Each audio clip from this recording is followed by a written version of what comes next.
성도 여러분 반갑습니다. 오늘은 우리가 시편의 말씀을 함께 상고하도록 하겠습니다. 특별히 오늘 함께 봉독하신 시편 45편은 형식적으로 볼 때 그 분류하는 제목으로 제왕시라는 그런 분류를 합니다. 제왕시라는 것은 왕을 찬양하거나 경배하는 그런 내용으로 구성이 되어 있을 때 그렇습니다. 특별히 아마 오늘 이 45편은 왕의 결혼식 때 불려졌던 노래가 아닐까 생각을 합니다. 우리에게도 결혼식이라는 것이 일륜지 대사가 아니겠습니까? 중요한 한 예식인데 왕이 결혼을 한다는 것 아마 매우 중요했으리라 생각이 됩니다. 그런 면에서 제왕시라는 이름을 붙이죠.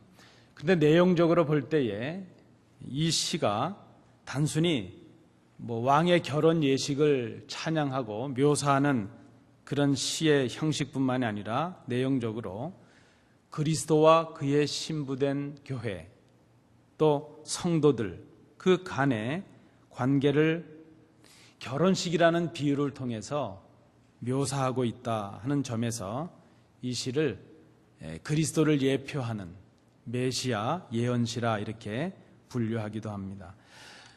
영원하신 우리의 왕이신 주님께서 당신의 백성을 신부로 삼으셔서 완벽한 사랑, 완전한 사랑을 주시고 다스리시고 인도하신다는 그것을 상징적으로 묘사한다는 면에서 메시아 예언시 이렇게 말할 수 있을 것입니다.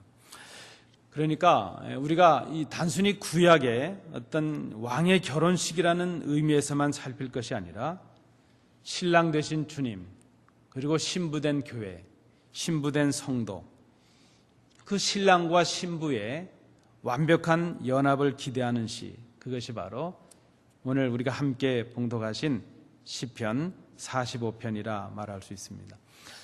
시편 45편은 크게 한 세 부분으로 우리가 분류를 한다면 1절부터 8절은 그 신랑 되신 왕의 위엄을 찬양하는 내용으로 구성이 됩니다. 그리고 9절부터 15절은 그 왕의 왕후가 되는 왕의 신부가 되는 여인의 그 아름다움 또 자격, 자세 그것을 이제 15절까지 말씀을 합니다. 그리고 16절, 17절은 그 아름다운 결혼으로 인해서 주어지는 복이 어떠한가 하는 것을 말씀하고 있습니다.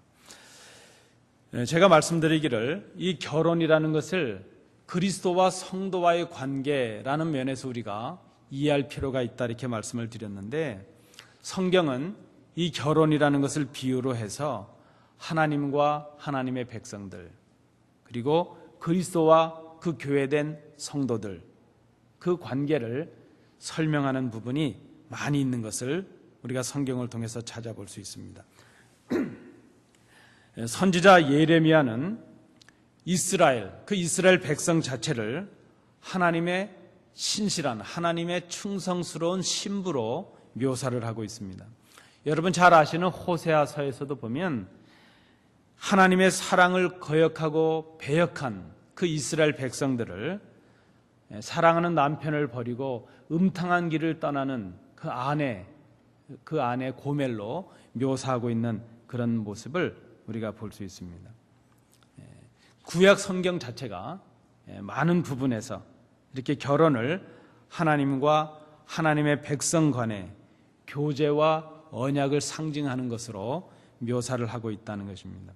신약 성경도 그렇습니다. 우리 주님께서도 많은 말씀을 주실 때에 그리스도와 그 성도들의 관계를 신랑과 신부와의 관계로 그렇게 하나님의 나라를 또 결혼의 관계로 그렇게 설명해 주시는 것을 우리가 볼 수 있습니다. 세례 요한도 그렇습니다. 세례 요한도 신부를 얻는 그 신랑의 기쁨, 그 신랑의 기쁨을 바라보는 친구들의 기쁨이 바로 그것에 비유해서 그리스도가 얻으신 그 영광이 그 영광을 바라보는 자신에게도 기쁨이 된다 하는 것을 비유로 설명한 것을 볼 수 있습니다. 사도 바울은 특별히 결혼에 관해서 많은 말씀을 하고 있습니다.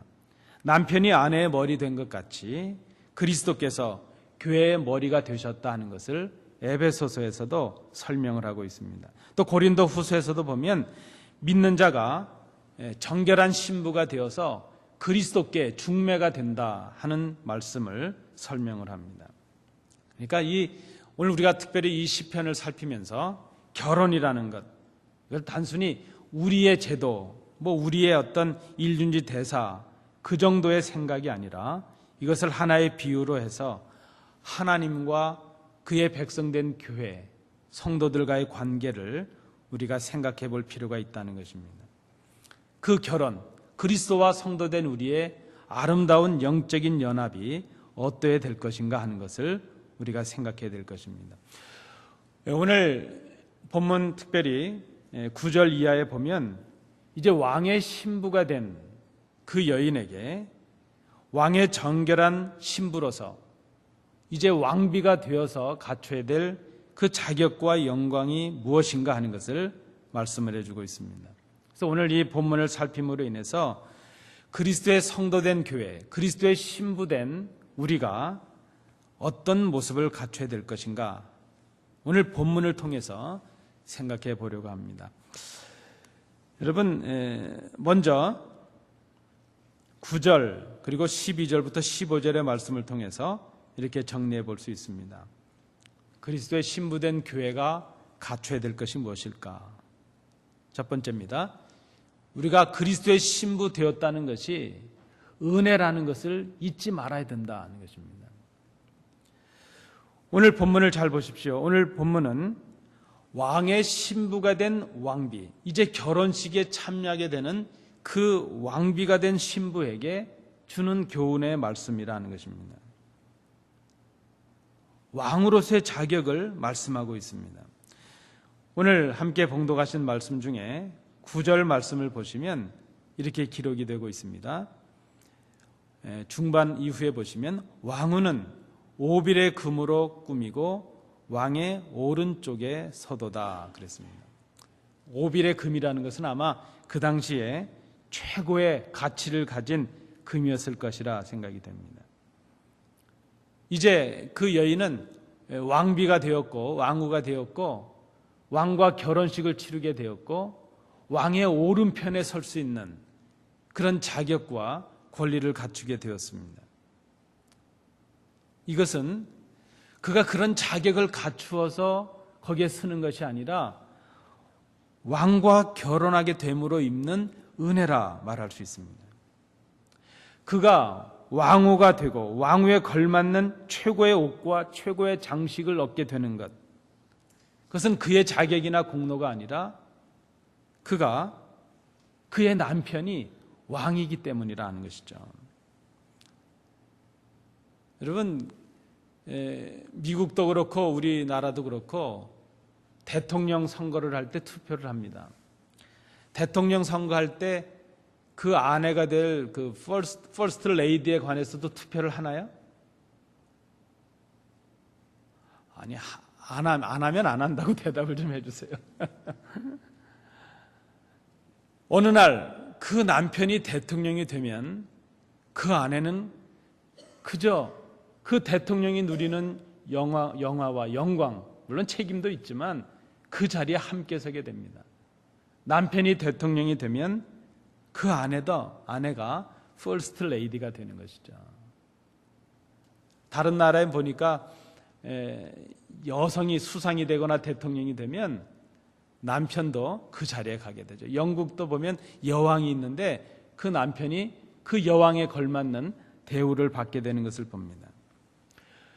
우리가 왕 대신 그리스도의 신부가 되는 것, 우리의 죄의 옷을 벗어버리고 영광스러운 최고의 의의 옷을 입게 되는 것, 그것은 전적으로 그리스도의 은혜라는 것입니다. 내 공로나 내 수고의 결과가 아니라 그리스도가 왕이시기에 우리가 그의 신부가 되므로 그 왕의 영광에 참여하게 되고 그 그리스도의 오른편에 당당히 서게 되는 은혜를 입게 된다는 것입니다. 12절 이하에도 보니까 두로의 딸들에게서 예물을 받는 존재가 되고 그 나라의 귀인들, 부한자들에게서도 경배를 받는 존재가 됩니다. 아마 그렇지 않겠습니까? 대통령이 되기 전에 그 대통령의 아내는 어쩌면 동네에서 욕을 먹을 수도 있고 그를 핀잔하는 사람도 많았겠지만 어느 날 그가 대통령의 아내가 되고부터는 함부로 할 수 없는 존재가 되죠. 그것이 은혜였다는 것입니다.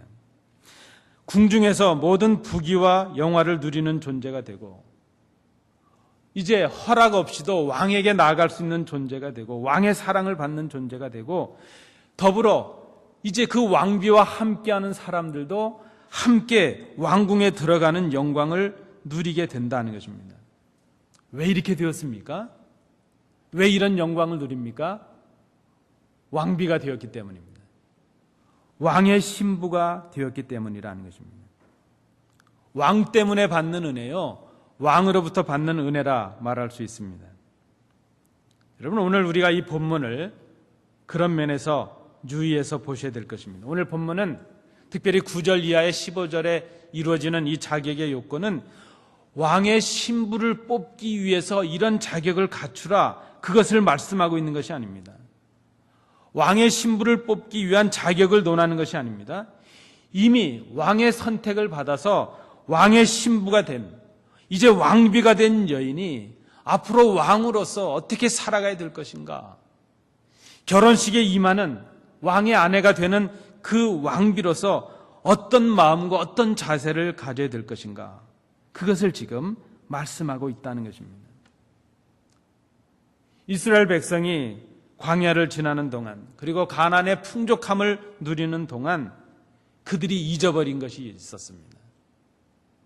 그 애굽에서 지긋지긋한 종살이를 할 때에 그 애굽의 바로의 손아귀에서 그들을 구원하시고 홍해를 건너게 하시고 이 젖과 꿀이 흐르는 가나안 땅에 이르게 하셨던 그 하나님의 은혜를 그들이 기억하지 못했다는 것입니다. 지금 자신들이 누리고 있는 모든 것이 하나님의 은혜라는 것을 생각하지 못했습니다. 자신들의 불충과 자신들의 불신앙의 과거를 바꾸신 그 하나님, 인도하신 하나님, 그 하나님의 은혜를 그들이 생각하지 못했습니다. 여러분, 우리가 기억해야 될 것입니다. 잊지 말아야 될 것입니다. 우리가 존귀하게 하나님의 자녀가 되고 주님의 정결한 신부가 되게 하신 것, 하나님의 은혜입니다. 그리스도의 은혜입니다. 그리고 오늘 10절 이하에 주어지는 이 자격의 요건은 그렇게 은혜를 받기 위해서 무엇을 해야 된다는 것이 아니라 은혜를 받은 자들이, 왕비가 된 자들이, 주의 신부가 된 자들이, 그리스도의 성도가 된 자들이 어떻게 성도답게 왕비답게 살아갈 것인가, 지켜야 될 자세가 무엇인가, 그것을 지금 우리에게 말씀해 주고 있습니다. 우리가 담대히 하나님이 임재하시는 예배 자리에 나올 수 있게 된 것 은혜입니다. 우리가 예수님의 이름으로 하나님 앞에 기도할 수 있게 된 것 하나님의 은혜입니다. 우리가 예수님의 이름으로 기도할 수 있기 위해서 예수님께서 십자가에서 죽으셨습니다.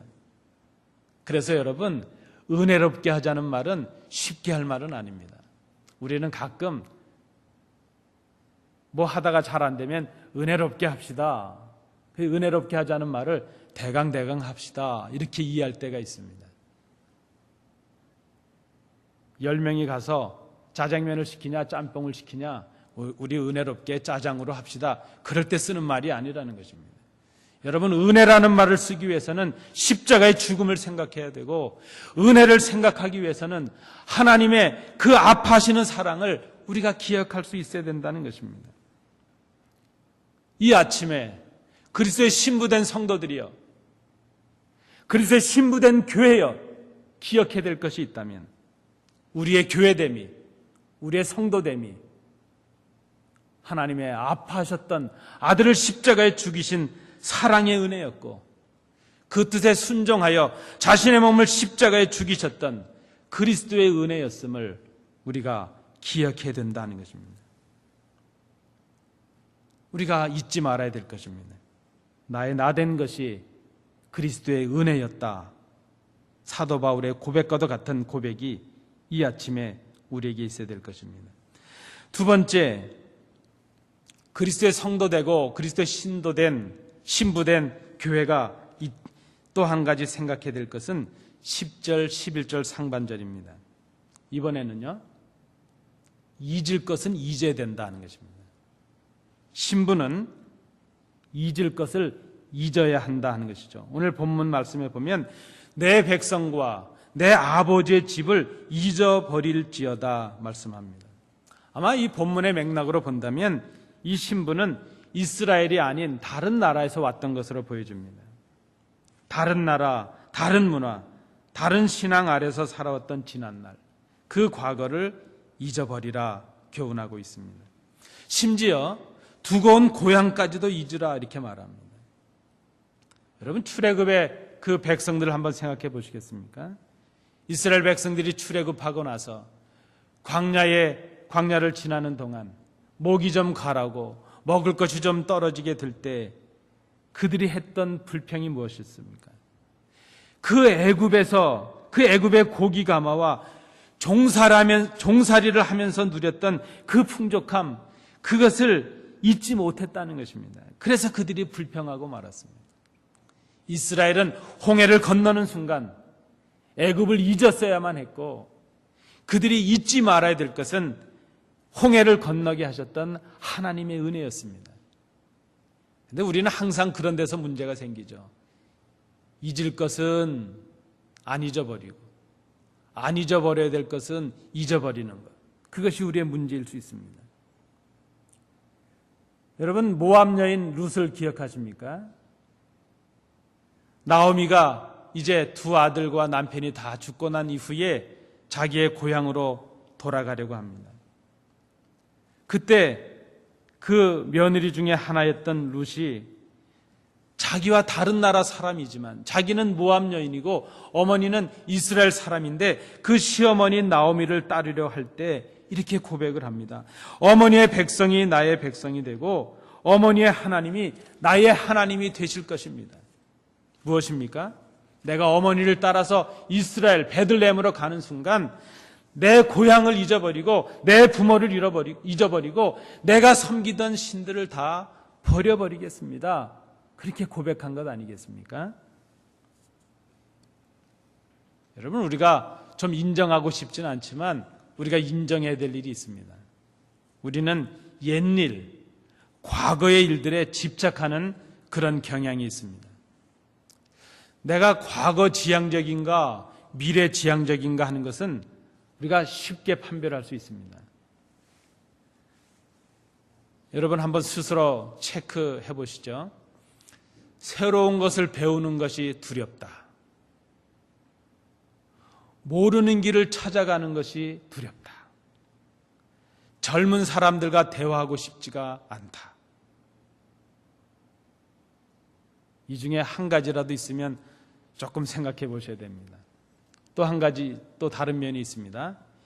옛날 사진을 보면 옛날 생각이 간절하다. 옛날 사진을 보면서 내가 전에 이렇게 예뻤었는데 하면서 한숨 질 때가 있다. 자꾸 왕년 생각이 난다. 여러분, 이 중에 한 가지라도 있으면 여러분은 과거 지향적이라 말할 수 있습니다. 여러분, 과거는 우리에게 중요합니다. 그러나 과거는 의미를 찾는 것이 중요합니다. 우리가 과거에서 찾아야 될 의미는 그 부족했던 우리를 인도하신 예수 그리스도의 은혜밖에 없습니다. 과거에 내가 가졌던 공로, 내가 가졌던 자랑거리, 그것이 무슨 의미가 있겠습니까? 그런데 우리는 자꾸 과거에 집착하려고 합니다. 과거에 우리가 가졌던 공적, 과거의 나의 경험, 그런 것을 자랑하려는 마음들이 우리 속에 가득합니다. 근데 또 반면에 우리는 과거를 생각하면서 내 실패나 내 부끄러움을 감추려는 그런 마음들이 우리 속에 있습니다. 여러분, 긍정적인 것이든 부정적인 것이든 우리는 과거를 잊을 필요가 있습니다. 그 과거의 영향력으로부터, 특별히 죄의 영향력으로부터, 예수를 모르고 살았던 때 그 삶의 영향력으로부터 우리가 벗어날 필요가 있다는 것입니다. 신랑 되신 그리스도께서 이제 우리의 모든 과거에 모든 죄와 허물을 도말하시고 우리를 신부로 삼으셔서 주님의 옆자리에 서게 해주셨습니다. 그리스도의 신부가 되어서 그리스도의 옆자리에 서게 된 우리가 해야 될 일은 과거를 잊어버리는 일입니다. 하나님의 신부요, 하나님의 백성인 교회가 되었다면 전에 섬기던 신들을 버리고 잊어야 될 것입니다. 그리스도를 알기 전에 가졌던 과거의 삶의 모습, 과거의 습관들, 과거의 사고방식들, 주님을 모르고 따랐던 과거의 언행들, 세상적이고 육신적인 옛 생활과 습관들 다 잊어버리고 버려야 된다는 것입니다. 아니, 우리의 마음 속에서, 우리의 기억 속에서 사라지게 해야 된다는 것입니다. 그리스도의 성도가 되고 그리스도의 신부가 되고 교인이 되었고 교회가 되었는데도 불구하고 여전히 과거의 삶의 모습, 불신자의 언행, 그런 마음을 가지고 살아가고 있다면 그것은 잘못된 것이라는 것이죠. 여러분, 제가 이렇게 비유를 드리면 아주 기분이 상하시겠죠? 만약에 우리가 그리스도의 성도가 되었음에도 불구하고 아직도 옛 생각, 사고방식, 그런 삶의 스타일, 그런 삶의 습관들을 가지고 살아간다면 남편과 결혼했음에도 불구하고 마음속에 다른 남자를 품고 있는, 예전에 만났던 그 남자를 품고 있는 그런 여인과도 같다는 것입니다. 얼마나 불행한 삶을 살고 있을지 모릅니다. 응당 한 남자의 아내가 되었다면 전에 우리 마음속에 품었던 다른 사람을 잊어버려야 될 것입니다. 그렇지 않겠습니까? 우리가 하나님을 나의 주님으로, 나의 하나님으로 고백했다면 이제 전에 섬기던 신들을 다 버려야 되는 것이죠. 우리가 그리스도를 내 주인으로 고백을 했다면 전에 내가 주인 삼아 섬기던 모든 것들 다 버려버릴 수 있어야 된다는 것입니다. 오늘 본문에는 그것이 바로 신부의 아름다움이라 말하고 있습니다. 그 아름다움이 바로 신랑으로부터 사랑받는 길이라 말씀합니다. 성도 여러분, 사랑으로 권면합니다. 그리스도의 신부가 되셨습니까?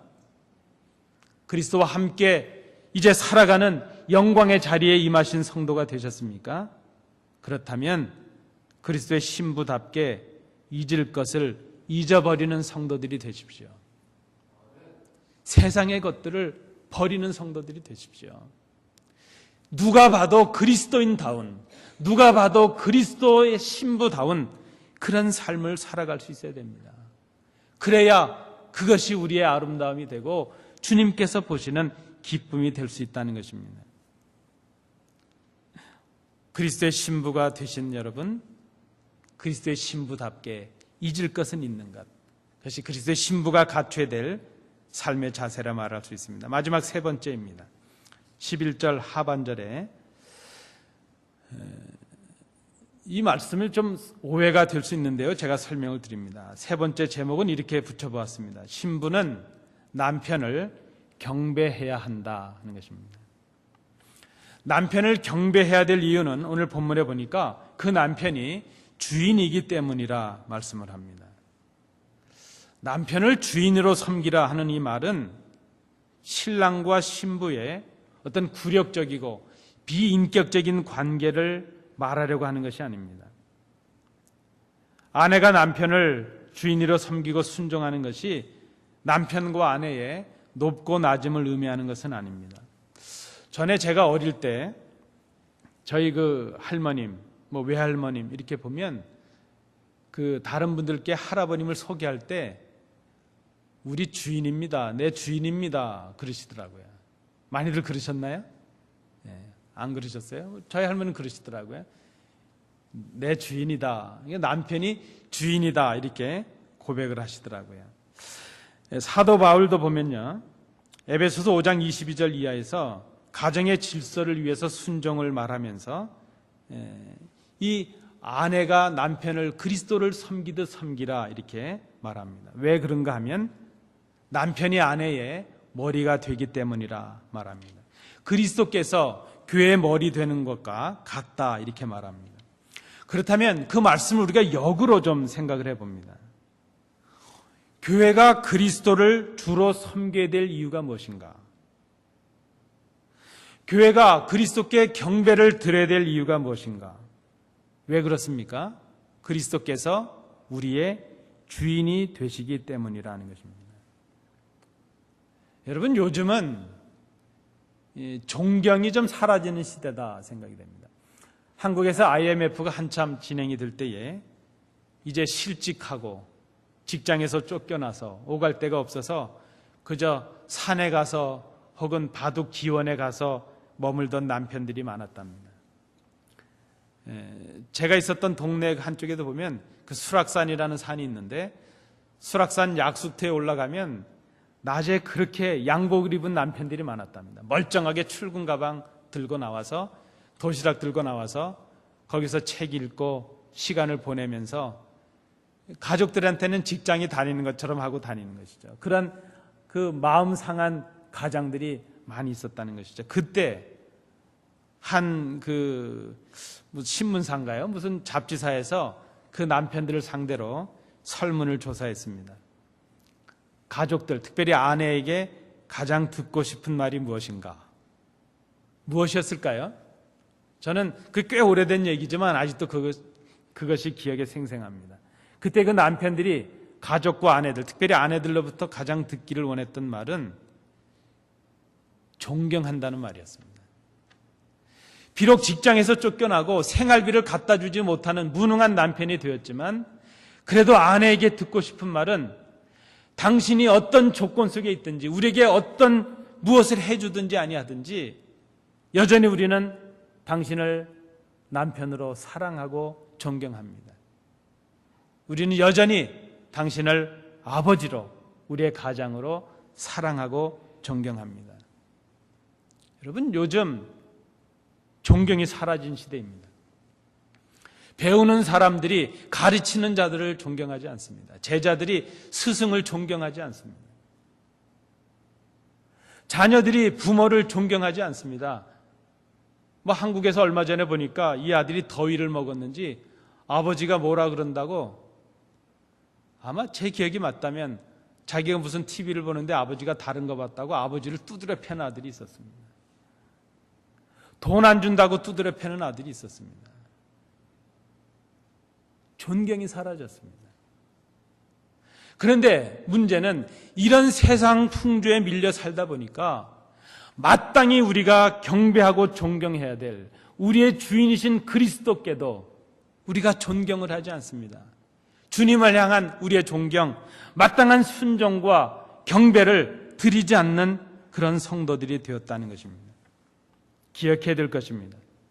우리가 왜 주님을 존경하고 사랑하고 경배해야 될 것인가? 그에게 순종해야 될 것인가? 그리스도께서 우리의 주인이 되시기 때문입니다. 그리스도께서 죄로 죽었던 우리를 피값으로 사셨기 때문입니다. 그리고 교회가 그리스도를 주인으로 섬기는 가장 귀한 모습이 있다면 그의 말씀에 순종하는 것입니다. 그리고 또 그를 기쁨으로 찬양으로 예배하는 것입니다. 자기 자신의 주인됨을 포기하고 그리스도의 신부로서 우리의 헌신과 충성을 다해야 될 것입니다. 온전히 순종하고 예배해야 될 것입니다. 오늘 본문을 다시 보시기 바랍니다. 오늘 본문에 보면 왕은 왕궁에서 기다리고 있습니다. 이제 결혼식이 진행되면서 그 옷을 갖춰 입은 왕비가 그 왕비를 수정 들고 따르는 사람들과 함께 왕에게로 나아갑니다. 마치 예배를 드리기 위해서 주의 전에 오르는 우리의 모습과도 같습니다. 그런데 왕의 은혜를 입은 왕비는 혼자 왕께 나가는 것이 아닙니다. 자기를 돕는 사람들, 자기와 함께하는 사람들 모두를 데리고 함께 왕에게 나가고 있습니다. 14절, 15절 말씀을 보시기 바랍니다. 시종하는 친구, 처녀들도 왕께로 이끌려 갈 것이라. 그들은 기쁨과 즐거움으로 인도함을 받고 왕궁에 들어가리로다. 그리스도의 은혜로 정결한 신부가 된 성도들, 우리들이 해야 될 큰 주님께 드리는 존경과 경배가 있다면 그것은 많은 사람들을 주님께로 인도하는 것이라 말할 수 있습니다. 많은 사람들을 주님께로 인도해서 그들도 역시 순종의 사람이 되고 그들도 예배의 사람들이 될 수 있도록 하는 것입니다. 세례 요한을 위해서 그의 아버지 사가랴에게 천사가 나타나서 이런 말을 줍니다. 내 아내 엘리사벳이 내게 아들을 낳아 주리니 그 이름을 요한이라 하라. 너도 기뻐하고 즐거워할 것이요 많은 사람도 그의 태어남을 기뻐하리니 이는 그가 주 앞에서 큰 자가 되며 포도주나 독한 술을 마시지 아니하며 모태로부터 성령의 충만함을 받아 이스라엘 자손을 주 곧 그들의 하나님께로 많이 돌아오게 하겠습니다. 여러분, 주님의 정결한 신부된 성도들, 주님의 정결한 신부된 교회가 해야 될 일이 무엇입니까? 스스로를 지켜서 주의 말씀에 순종하는 일이요, 스스로를 예배자로 세우는 일이요, 그리고 우리와 함께하는 그 많은 사람들을 주님께로 인도하여 그들도 역시 순종의 사람이 되게 하고 그들도 역시 예배의 사람이 되게 하는 일, 이것이 바로 우리가 신부 되신 그리스도를, 신랑 되신 그리스도를 경배하는 일이 될 수 있다는 것을 우리가 생각해야 될 것입니다. 말씀을 맺습니다. 우리가 그리스도의 은혜로 주님의 정결한 신부가 되셨다는 것을 믿으십니까? 우리가 지금 주님의 정결한 신부가 되기 위해서 노력하는 것이 아니라 이미 그리스도의 은혜로 그리스도 옆에 서 있는 정결한 신부가 되었음을 믿으신다면, 그렇다면 주님의 정결한 신부다운 삶이 우리에게 있어야 될 것입니다. 우리의 성도됨이 주님의 은혜임을 잊지 말아야 될 것입니다. 주님께서 기뻐하시지 않는 우리의 과거의 모습들 버릴 뿐만이 아니라 우리의 기억 속에서도 잊어버릴 수 있어야 될 것입니다. 세상과 주님을 겸하여 섬길 수 없음을 우리가 기억해야 될 것입니다. 온전히 주님을 주인으로 섬기고 그 말씀에 순종하고 그 말씀을 증거하여 함께 예배하는 경배자들이 될 수 있어야 될 것입니다. 그러한 교회, 그러한 성도들, 그런 사람들을 주님께서 아름답다 하십니다. 그런 교회를 주님께서 아름답다 하실 것입니다. 그런 교회, 그런 성도들이 바로 주님의 사랑받는 신부입니다. 주님의 사랑을 받으시는, 누리시는 복된 성도들, 복된 교회 되시기 바랍니다. 기도합니다. 은혜로우신 아버지 하나님, 그리스도의 신부됨을 지켜가며 그리스도의 신부로서의 삶을 살고 그리스도의 신부로서 그 영광에 참여하는 복된 성도들, 복된 교회 되게 하여 주옵소서. 예수님 이름으로 기도하옵나이다. 아멘.